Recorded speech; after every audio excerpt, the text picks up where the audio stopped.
Hello one and all, and welcome back to the EuroFantasyLeague Podcast. This is your fortnightly review of all things Premier League, La Liga and Serie A, with all the fantasy stats coming from EuroFantasyLeague.com, of course. And I'm Jamie McLean, and I'm joined as always by the one and only David Fennick. Hello there, Dave. Hi Jamie, how are you doing? I'm very well, how are you? Just about being able to get out the house. Why, that weather's been shocking up here. It's been a nightmare, hasn't it? Yeah, we'll have a little chat about that when we come back.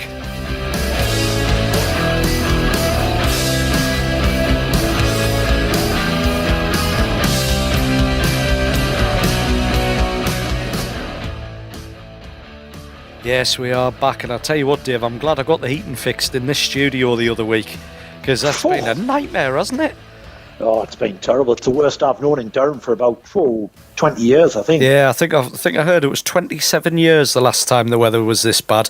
And I've been obviously driving all around, as I do for my full-time job, and I've had to dig that van out of the snow at least 12 times, and my shoulders have officially given up on me, I think. Have they? Yeah. Have you noticed it? We actually made the news. Well, we didn't, but once one snowflake hit London, then it's on the news. Yeah, I know. It's been good fun when work hasn't had to be done. But otherwise, nightmare. Let's get cracking with our work now, eh? Yeah, well, why not? We'll have a chat about football while we're here, shall we?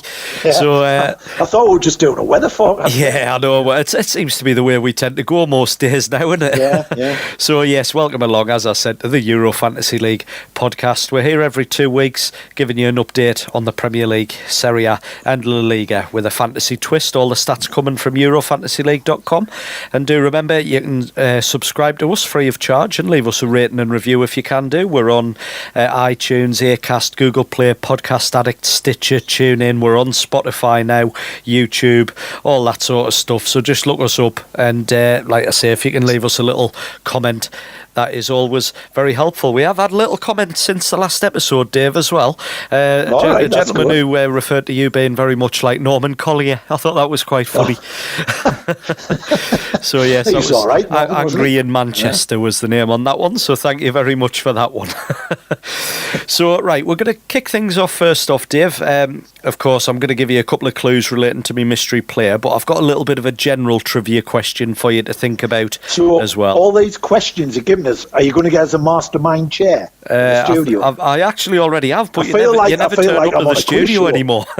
Not doing a podcast. Yeah, I know. Well, it's a bit of fun, isn't it? So this question, it's nothing too heavy. What is particularly noteworthy when it comes to these two fixtures, Sweden versus Denmark and Poland versus Andorra? So you just have a little think about that, and we'll have a little chat later on and see what your thinking is. So the first clue as far as the mystery player goes as well. I was born on the 27th of August 1977 in São Bernardo do Campo, Brazil. So there you go. That's the first 77. So that will make him. He's 41 this year. 41. Yeah. Okay. He's born in Brazil, eh? Yes, that's right. Yeah. So we're going to come back. So that's narrowed it down to about 50 million. Well, exactly. Better than 7.5 billion, isn't it? That's quite a good first clue, that one. So yeah, we'll come back with a little bit more relating to him as the episode progresses, and we're going to kick things off with the weekend winners as we usually do, Dave. And first off, we're going to go over to Serie A for this one. Alberto Grassi at SPAL. Yes. Aye, our friend Grassi, yeah? Yeah, it's been a great result for SPAL at the weekend. A vital win, wasn't it? It was a huge win, especially with the fixture they've got coming up on Sunday as well. But we'll get back more into that a little bit later on. But Grassi, 5.5 million, 6 points, taking his season total to 5. So he's back in the positives. Right. He scored the winner in that home win against Bologna. So lifting them out of the bottom 3. That's a really good result, that, isn't it? It is, and SPAL are making a fight of things, aren't they? And I've got a few interesting facts on SPAL when we go to Serie A later. Okay. But it was Grassi. Could never get enough of SPAL, to be honest. So I'm looking forward to that. I know. We'll have to try and get over there, won't we? I know we will. Shall we see if we can do that near the end of the season or start of next season? We'll do a podcast from there and we'll go to a SPAL He's on loan, I think, Grassi, isn't he, Alberto Grassi from Napoli? Yes, that's right, yeah. I think he started his career at Atalanta, and he's represented Italy at under 17s, 19s, 20s, and 21s. Hasn't played for the national team yet, but he's on loan from Napoli. So, that's right. SPAL making a fight of things, and let's hope they survive. Yeah, absolutely. I mean, that result lifted them out of the bottom three, but they're below Sassuolo. They've actually got a better goal difference, and they're tied on points, but Sassuolo won their meeting between the two teams earlier on. Yeah, I don't like that head-to-head record thing. It just looks confusing in the league. Yeah, and the teams below them have got a game in hand, which, with the games being cancelled yesterday, which we'll talk about more about tragic events later on in the show. Yeah, we absolutely will. But like I say, the juicy thing there is SPAL going up against Sassuolo this weekend on Sunday, so that's a little bit of a clash, a huge match. Something's got to give. Well, we're going to be watching, aren't we? I think it's safe to say. Yeah, so definitely. Alberto Grassi, the first of the weekend winners, and he's joined by Edin Dzeko at Roma. He was one of your picks for this one, wasn't he, Dave? Edin Dzeko. Yeah, scored 2 goals as Roma won at Napoli 4-2. So another Napoli, big result. They're still at the top of Serie A, but it's been reduced to a point, and we'll go through that later on. But great result for Roma, wasn't it? Winning really, at Napoli 4-2, really and Dzeko scoring 2 goals. He did. Well, he picked up 7 points for that because of those 2. He lost 1 because he was booked. But, I mean, 2 goals in a 4-2 win at Napoli. I mean, that just straight away gets him in there, you know. He was linked with a move back to the Premier League with Chelsea in January.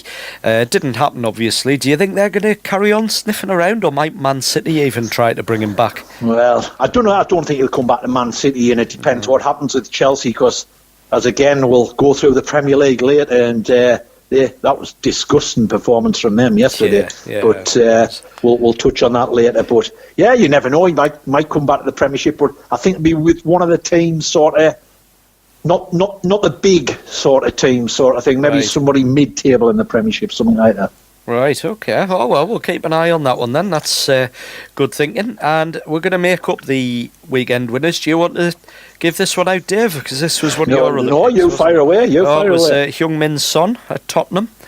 8 million, 8 points. And as I say, he was your selection. So talk us through your thinking with that. Yeah, I just think he's a quality player, and I think the more game time he's getting on the park, you know, he's doing really well.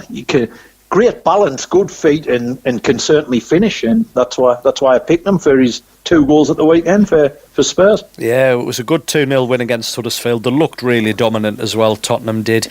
I mean, Son, he was fairly maligned when he first came into the squad, wasn't he? A lot of people he didn't quite show his talent straight away, but he's quite vital now. Good bond on the pitch with Harry Kane.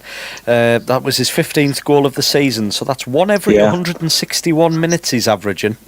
That's good. And what I think he's got is a football brain. Yeah. A very good football brain as well. Yeah, he does. I think it could prove quite vital if Tottenham are just going to take that final step up and become genuine till end of season title challengers. You know, I think Son is going to be quite important with that one. I think the title's gone. But for this season, but I mean in the coming seasons, if they are going to take that next step, you know. And and of course, if Tottenham can manage to keep Harry Kane, that's a really good partnership those two have struck up. So definitely, So there we go. That's the 3 weekend winners: Alberto Grassi, Edin Dzeko, and Heung-min Son. So just before we go for the quick break, do you want another couple of clues? I do. I want about another 10, I think. I know he was born in Brazil and he's 40 or 41. Got another 7 for you. So I'll give you a couple here and that'll get you going. So I signed for my first club, Corinthians, in 1996. And I made 2 appearances for them before being signed by Benfica. Right. And clue number 3, despite my Brazilian birth, I spent much of my career playing in Europe, and I won 2 Champions League medals in 3 years. My other honours include, in no particular order, 2 La Liga titles, 1 Premier League, 1 UEFA Cup, and 1 FA Cup, among others. So he's quite a decorated player, this one. Quite a what? Sorry. Quite a decorated player. You know, he has got quite a lot of awards to his name. So there you go. There's clues 2 and 3. So you've probably already got people screaming at the at their phones or the radio or however they're listening to it. But yeah, I thought that was. He's a good player. You're gonna know who he is, obviously. All right, okay. So we'll head off and take the quick break, and when we come back, we're gonna have a little bit of a chat about some of the general goings on and on the pitch and off in the Premier League, La Liga, and Serie A. So stay tuned, and we'll be right back.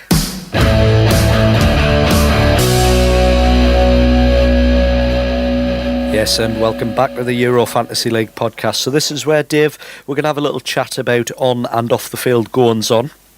And we think we're going to head over to Serie A in Italy to kick things off. So what have you got for us? Yeah, well, basically, Sunday's games were cancelled, and there was 3 games played before Sunday. Yep. SPAL, who we've mentioned, beat Bologna 1-0. Juve went to Lazio and won 1-0. With a goal from Paulo Dybala.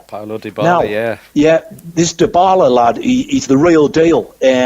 Gonzalo Higuain, he's injured. Dybala's been injured as well, and it was the first time he'd been in the starting lineup after a long absence of 2 months due to a hamstring injury. Okay. And that happened just before the winter break. Now, he's 24-year-old. He's known as the Jewel. He plays for Argentina, but he's been left out of their recent squad that was announced, so he'll be keen to get back into their squad, And This lad is unplayable on his day. I don't know whether you know a lot about him. I know quite a bit about him, Dybala, and he's unplayable. He wears the number 10 jersey, so obviously, with him being Argentinian, there's comparisons with Messi. Yeah, of course. They'll always be there. Yeah. And he wears the number 10 shirt for Juve, so the players who've worn that, Platini, Roberto Baggio, Alessandro Del Piero, and also Carlos Tevez. Some real legends there. Yeah, so he wears that number 10 shirt, but this lad is on his day. As I say, he's absolute quality, Yeah, he absolutely is. I believe he was eligible to play for Poland as well, but he ended up... Was he? Yeah, oh, right. He ended up choosing his... Anyway, SPAL, I just thought, we always mention in SPAL, so I just thought that a good 1-0 win, and I just thought I'd give you some facts about SPAL. Okay. And so, the last time they were in Serie A was nearly 50 years ago, 1967-68 season. All right. Former England manager Fabio Capello came through SPAL's youth team as a player. Oh, wow, I did not know that. And featured for the first team between 64 and 67 before moving on to Roma. Anyway, the club were relegated 50 years ago and were one of the worst run sides in Italian football, especially after the death of long-time president Paolo Mazza in 1981. And their stadium is known as the Paolo Mazza Stadium. So it was named after the famous president. But after that, things went sort of horribly wrong. 2005, the club were declared bankrupt and then reformed as SPAL 1907. Right. Again, 212, bankrupt again, and then they had to reform and they were put in the 4th tier of Italian football, so Serie D. SPAL then merged with neighbours in the 4th division side called Guaco Menzi. Yeah? Right. So the merge with them, and this is where sort of things started to improve for SPAL a bit, Walter Mattioli, who had headed Guatamensi for 25 years, but was actually a SPAL fan, found himself as club president.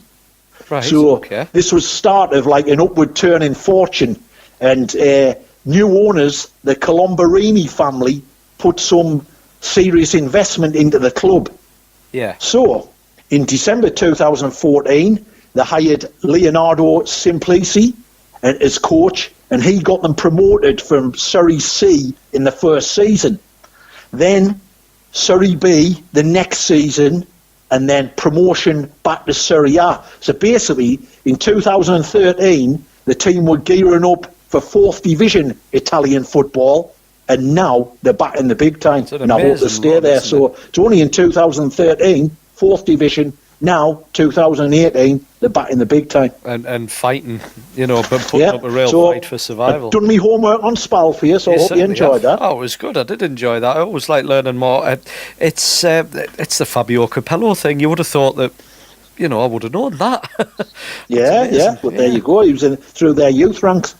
Well, there you go. You learn something new every day.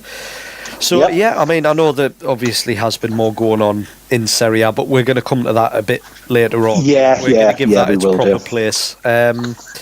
So, well, there you go. A little lesson on SPAL. And as I say, they're coming up against Sassuolo on Sunday. So basically the league tables, Napoli 69 points, Juve are only a point behind on 68, and then gap. There's a gap to Roma on 53. So you would think it's between Napoli and Juve. And at the bottom we've got Benevento 10, Verona 19, Crotone 21, Spal 23. Who else is on 23? You mentioned them earlier. Sassuolo, yeah. And the weekend fixtures, the Sassuolo and Spal game hits you, sort of comes to notice. And the other one, always a big game, Inter Milan, although they're 18 points below Napoli in the league table, they're at home to Napoli, so that'll be the other big game of the weekend. It's crazy, isn't it? Because, I mean, an 18-point gap, you would nearly always fancy the team with the more points, but that sort of fixture there, it's one that really could go either way still, isn't it? I mean, Inter Milan, been a little bit shaky lately, but they're still picking up wins. Yeah, and also the big derby game that was cancelled yesterday was between Inter and AC Milan. That'll have to be rearranged. And AC Milan, after Gattuso's bad start, they're now 5 wins on the bounce in all competitions. Yeah, exactly. 3 of those in the league. And, of course, they've got a couple of wins in Europa League as well. So they seem to have picked up. I think there was a few worrying alarm bells when his comments after the Benevento game and stuff like that. We'll not go into them again. They seem to be picking up. So good. Well, we're going to leave it at that for now for Serie A. And where do you want to go next, Dave? Do you want to go to La Liga or the Premier League? We'll have a trip over to Spain, eh? Okie dokie, no problem. So what's been going on in Spain then? Well, full fixture list the weekend, apart from Celta Vigo, who play Las Palmas tonight. Real Madrid won 3-1. It won to Getafe, and a red card for Loic Remy. That's where he is now at Getafe. It's I'm always surprised. I don't know why. I just always assumed he would still be over, playing like at Chelsea or something, but just struggling to get a game. But you are and, right. Real Madrid, Bale scored once, Ronaldo scored twice, and Marcelo made his comeback, came on for the last 30 minutes. So that was good to see for Real Madrid. Yeah. But Bale and Ronaldo, I've got a bit of news on them too. So Ronaldo hit his 300th and 301st goals. So in La Liga. And it's only took him 286 matches to reach this milestone. Yeah. While Messi took 334 games. So for Ronaldo, 48 games quicker. Yeah, it's quite impressive. And even Lionel Messi, his scoring rate in La Liga, I'm sure I heard somewhere it's something crazy. Like, he could go the next 400 games without scoring and still have a better scoring ratio than Raul. Oh, man, Would you believe that? It's I don't know if it's mad, isn't it? But it is. But and Gareth Bale broke the record for most appearances by a British player in La Liga. He broke David Beckham's record and has now played 117 La Liga games, beating Beckham's record of 116. Oh, now that is a good start. I would never have guessed that. I thought Beckham had more than that. So the tables in La Liga, Barcelona top with 69, Atletico Madrid 61, because last night Barcelona happened to beat Atletico Madrid 1-0, and you've just mentioned him before, that guy Messi scored in the 26th minute. So that was the big game in La Liga at the weekend, and Barcelona took it. So Atletico Madrid could have narrowed the points, but it's still back. It's gone up to 8 points. So Barcelona 69, Atletico Madrid 61, and then Real Madrid are down 54, Valencia 53, and Seville 45. And at the bottom, Malaga struggling on 13 after sort of a mini revival. Deportivo 19, Las Palmas 20, Levante 21, and Alaves 31. And this weekend doesn't get any easier for Malaga as they take on Barca at home.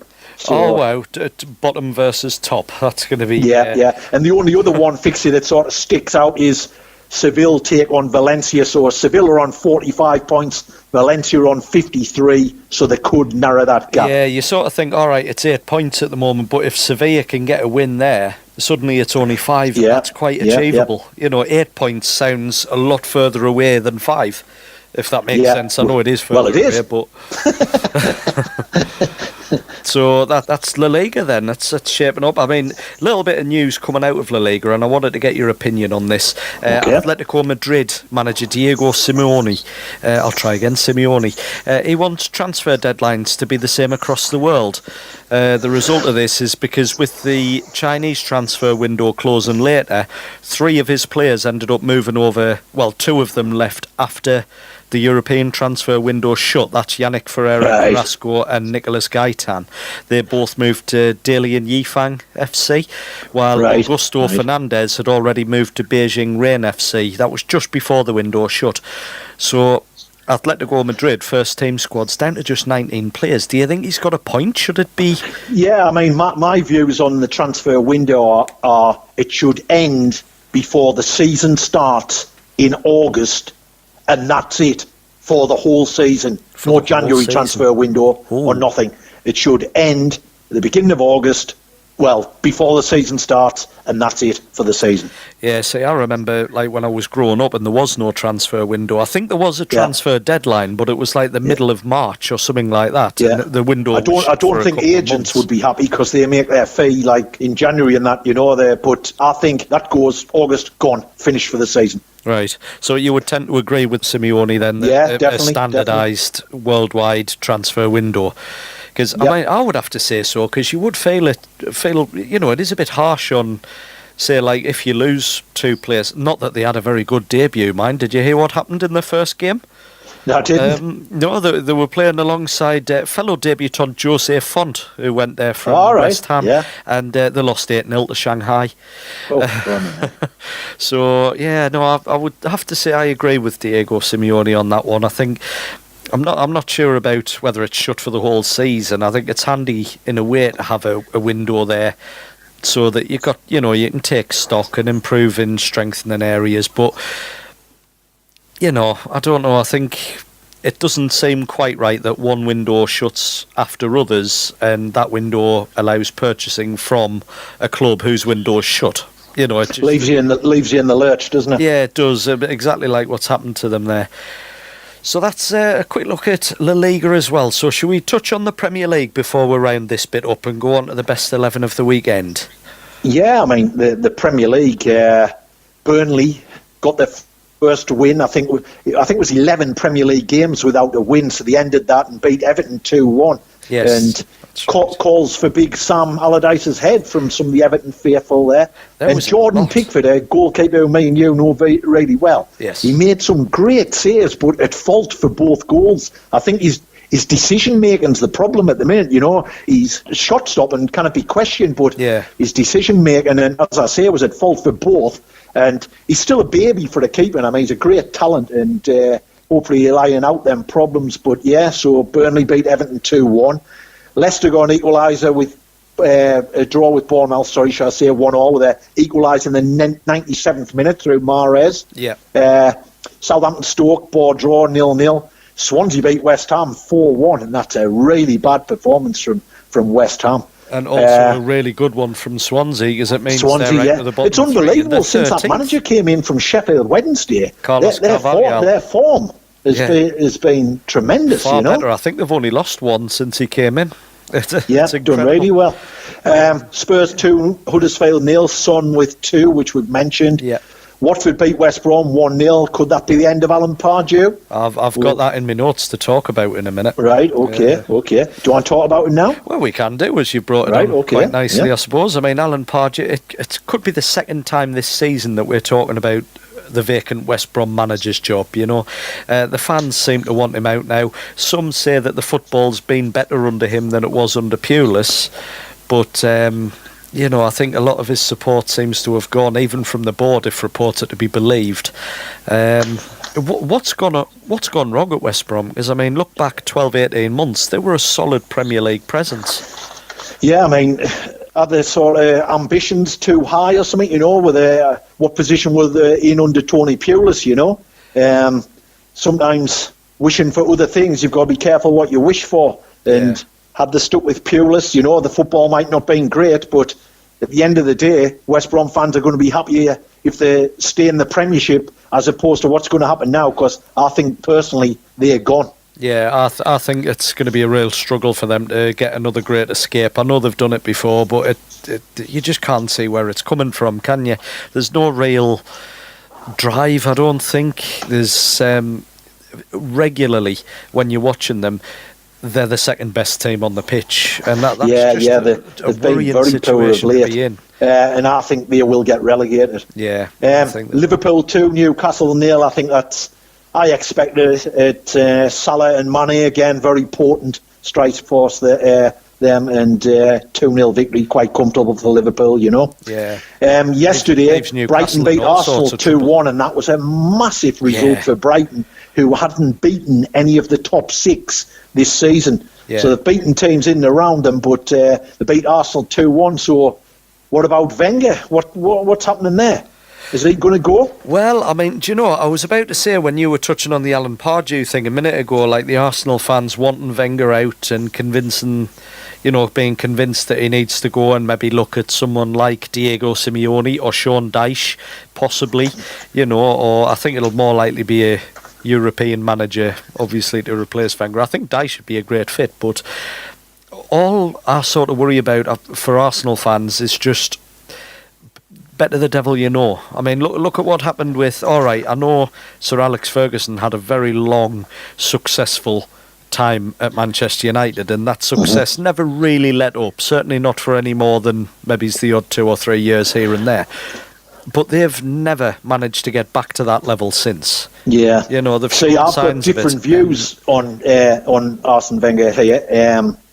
They've lost the last 4 games, and it's the worst run since 2002. Yeah. And I watched that game yesterday, and them players, they've got to take some of the blame as well, mind. Of course they them have. Players, absolutely, just something. I think something's gone on, and they're just not performing for him. And my sort of take on this could be a bit of a random take, but I think Wenger and Arsenal are like a married couple, right?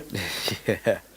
They've had the good times, but the spark between them is gone.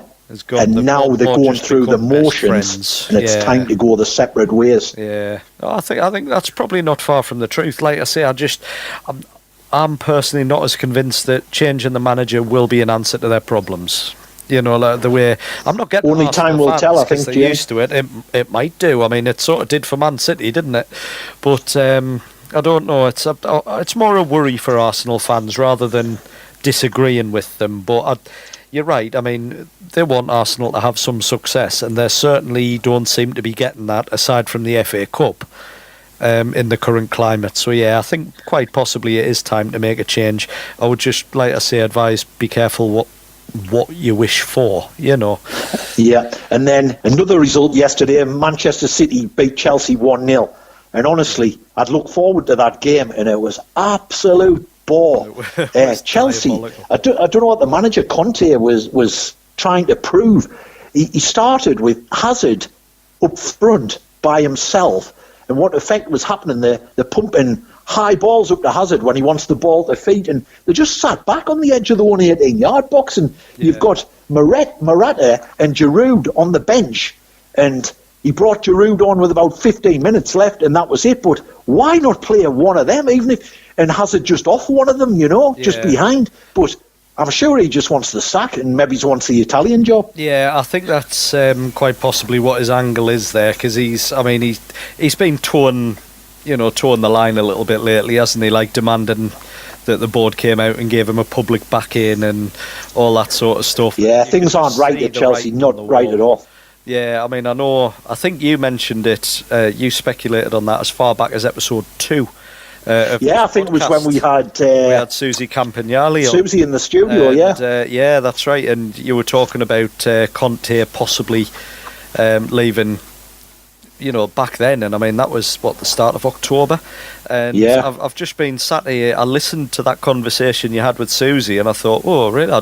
Obviously, Susie knows more about Serie A than we do in Italian football, but like your suggestion of it as well, I thought, oh, where's that come from? But I'm literally sat here watching it playing out.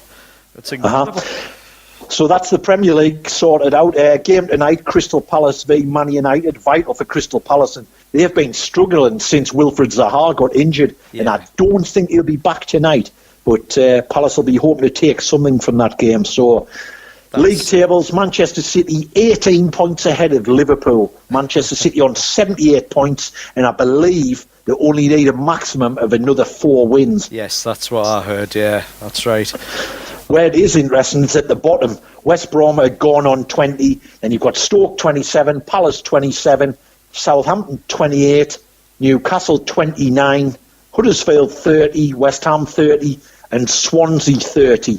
And there's a game that sort of you look at this weekend is Man United Liverpool. Obviously, that's always a big game, but then Newcastle have Southampton, Huddersfield have Swansea. Yeah. And so they're 2 massive games, for teams at the bottom. I mean, the Premier League table's incredible. Leicester are 8th, 37.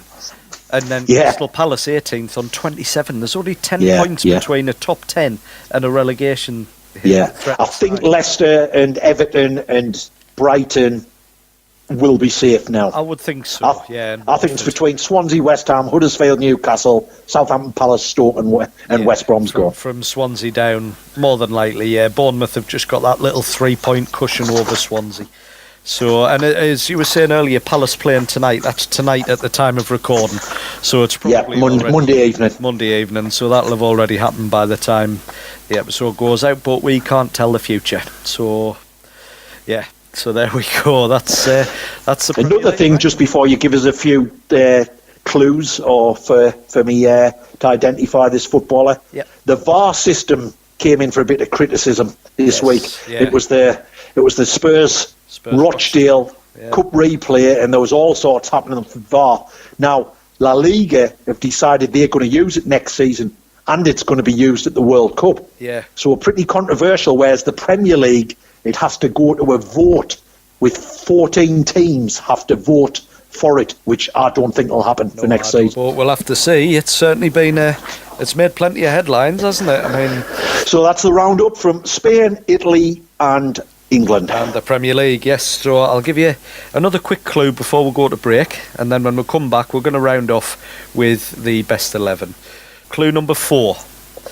I represented my country 75 times, scoring 5 goals. I played in Portugal for Porto when they won the Champions League in 2004, managed at the time by Jose Mourinho. I won the tournament again in 2006, this time with Barcelona.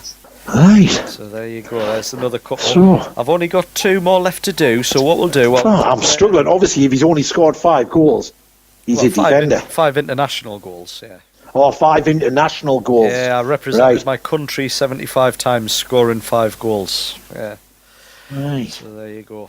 So like I say, I've got 2 clues left. So still struggling, and I've got that other question to answer as well. Yeah, you have. I've forgotten about which I think question. I might have that one, actually. I suspect you quite possibly have, yeah.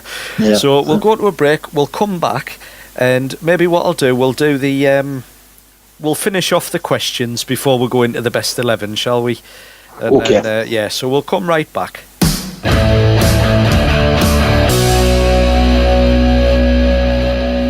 And welcome back to the EuroFantasyLeague Podcast. Now, Dave, I know we were just talking on the break there. I know this is really doing your head in, isn't it? So shall we get this name game and the other question out of the way before... Yeah, I think I've been focusing too much on the other one, which I think I've got right, about the Sweden-Denmark and the Poland-Andorra. Right. Okay, I think you possibly have. How many questions are you going to give us the next time? 3, 4, 10, 15? No. That was just a good little trivia bit just to have a little jog along with. So, clue number 6 as far as the mystery player goes. As well as playing in La Liga, I spent time in the Premier League when I moved to Chelsea in 2008. I played 42 times for them, scoring 5 goals, before returning to Brazil to play for Campeonato Brasileiro's Serie A side Fluminense, where I retired. Okay, so he was. We already know he played for Porto, Barcelona, and Chelsea, and Fluminense. And the next question is going to throw you right off the track. But you like I think you've led us up more garden paths than I don't know what with this one. Yeah, I have. I deliberately did. Question number 7. I was never picked for Brazil, so after 6 years playing in Portugal, I earned citizenship and went on to represent them at the 2006 World Cup, Euro 2008, and the 2010 World Cup. Yep. So, I think I have got him now. Right. Deco. Oh, that's the one. Well done. Mind you, these are getting harder. And can we have an Englishman next week? I might go back to another one that's like the first one with Bergkamp. You got that one after about 10 minutes, and that's still. I think what's happened, I got Bergkamp pretty quickly. So since then, you've been horrible to us. I think I have. I'm punishing you for knowing your stuff. Yeah, that's right. And then we had one other question as well. What's noteworthy about Sweden against Denmark and Poland against Andorra? Right, well, I might be barking up the wrong tree here, right. But is it because the way they would be shown on a scoreboard? Yes, it is. That's right. So Sweden versus Denmark, it would just be SWEVDEN. Spelling so then Sweden. The letters that are left over from Sweden, the DE and the N, and the letters left over from Denmark, which would be MARK, would spell Denmark. That's right. And similar with Poland and Andorra, you would end up spelling Andorra. Yeah, the scoreboard shows the home team, and the letters that are missing spell out the away team. Yeah, that was it. Yeah. There's probably more examples, but they were the only two. Can you not have a few more of them? I find them ones easy. Right, okay, maybe. Yeah. Right. So, yeah, well done. Well done. You've done well there. So, should we just get cracking on with the best 11 of the weekend now while we're just around the episode off? So, obviously, as always, please refer to EuroFantasyLeague.com/players/team of month for the team of the month. So, we've gone to a 5-3-2 this week, Dave. We're going to have 5 defenders in here. There is a reason for it, of course. Okay. So, in goal to kick things off, Sergio Rico at Sevilla. 2 million, 14 points. So he got 2 clean sheets last week against Malaga and Athletic Bilbao. Very good. So that's the defence, the goalkeeper. And then in defence, we've got Carlos Planas at Girona, 3.5 million, 12 points. That was a clean sheet at Villarreal. Yep, good 2-0 away win. Yep.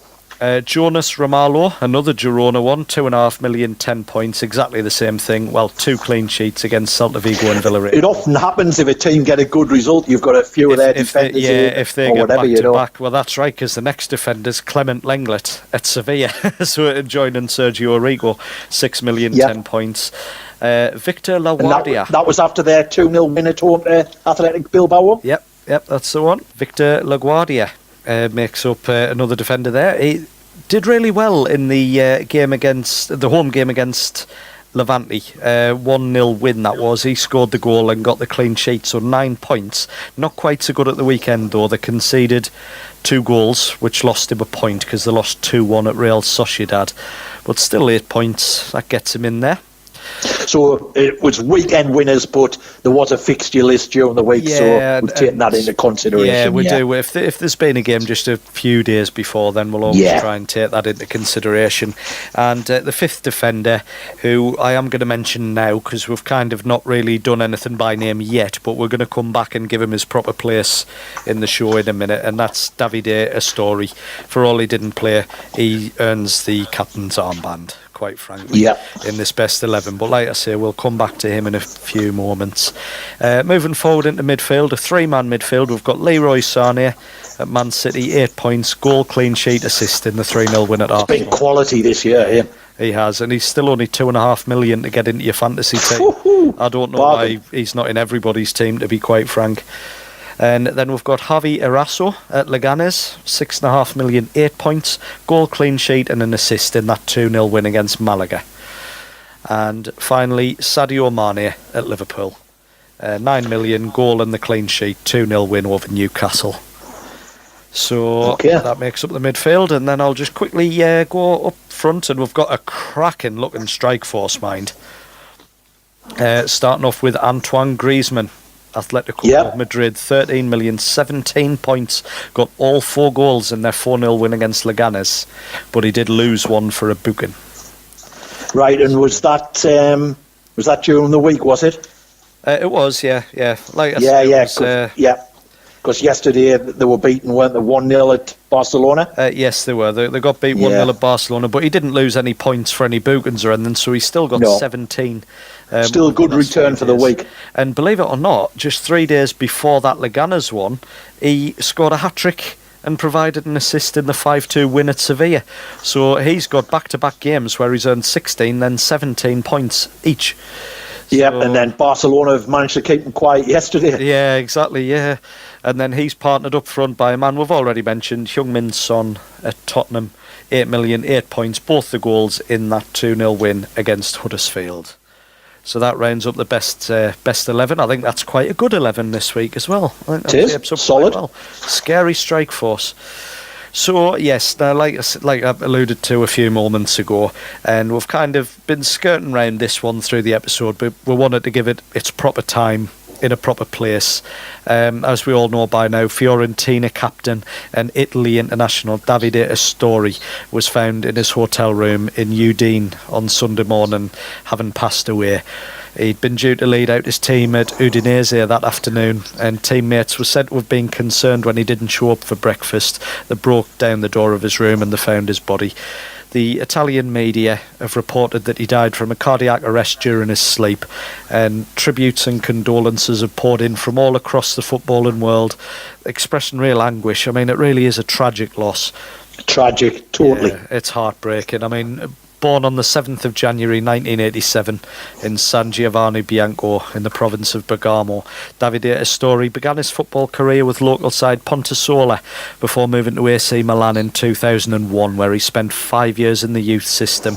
Wasn't quite able to break into the first team, sent out on loan, successive loans to Serie C1 clubs, Pizzighettoni and Cremonese. And he would later go on to be signed by Cagliari in a co-ownership deal with Milan, and he spent arguably the best years of his career with Cagliari. I think he made 174 appearances during his time at the Sardinia Arena. He scored 3 goals, and it was during his time there that he made his international debut, called up by then newly appointed head coach Cesare Prandelli for a place in the squad. That was for a friendly against the Ivory Coast. He was an unused substitute in that game. He'd have to wait almost 7 months for his full debut, which finally arrived when Italy beat Ukraine in Kiev on the 29th of March 2011. His domestic form with Cagliari was doing really well at a great standard. He secured a loan move to Roma for the 2014-15 season. He went on to make 24 appearances in the Italian capital, and he'd follow that up the following season with a loan move to Fiorentina. And he was so highly thought of at the Stadio Artemio Franchi that Astori made the move a permanent one in 2016. He made 91 appearances in total for the club, scoring 3 goals, and ultimately it really speaks as testament to the man, I think, that despite constant links with a move away from Cagliari, he remained there until the likes of Roma and Fiorentina came in for loan moves for him, you know. He had a chance at a big money move to Spartak Moscow a few years ago, but he turned it down in order to remain with Cagliari and try and achieve his goals there, which I think is just a wonderful sort of sentiment and attitude, and one that you don't seem to get a lot of in football, and I think that's certainly not these days, and taken far too young. He absolutely was. I mean, ironically, his very first goal as a Cagliari player was in a 2-2 draw with Fiorentina. So, you know, it was Fiorentina keep popping up little bits here and there through the timeline. Yeah. And so at the age of just 31, Davide Astori died on the 4th of March 2018. He's survived by his partner Francesca Fioretti and their 2-year-old daughter Vittoria, and that's the bit that gets me, to be honest. It's really is such a horrendous thing to happen to the family. So obviously our thoughts and love go out to all of his colleagues, friends, family, all of his loved ones. Such a heartbreaking end to a life not yet lived, I would have to say. And all I can say is we hope that the love and the respect being shown by the football world will at least bring some level of comfort to the family, knowing that he was popular, admired, respected. Obviously, nothing's going to ease the pain, but he was clearly a very popular man, and I think I speak for both of us when I definitely when I just sort of want to wish everyone in his life well. So I just have to say, Riposi in pace, Davide Astori, and we'll speak next time, Jamie. Yeah, we'll see you in 2 weeks.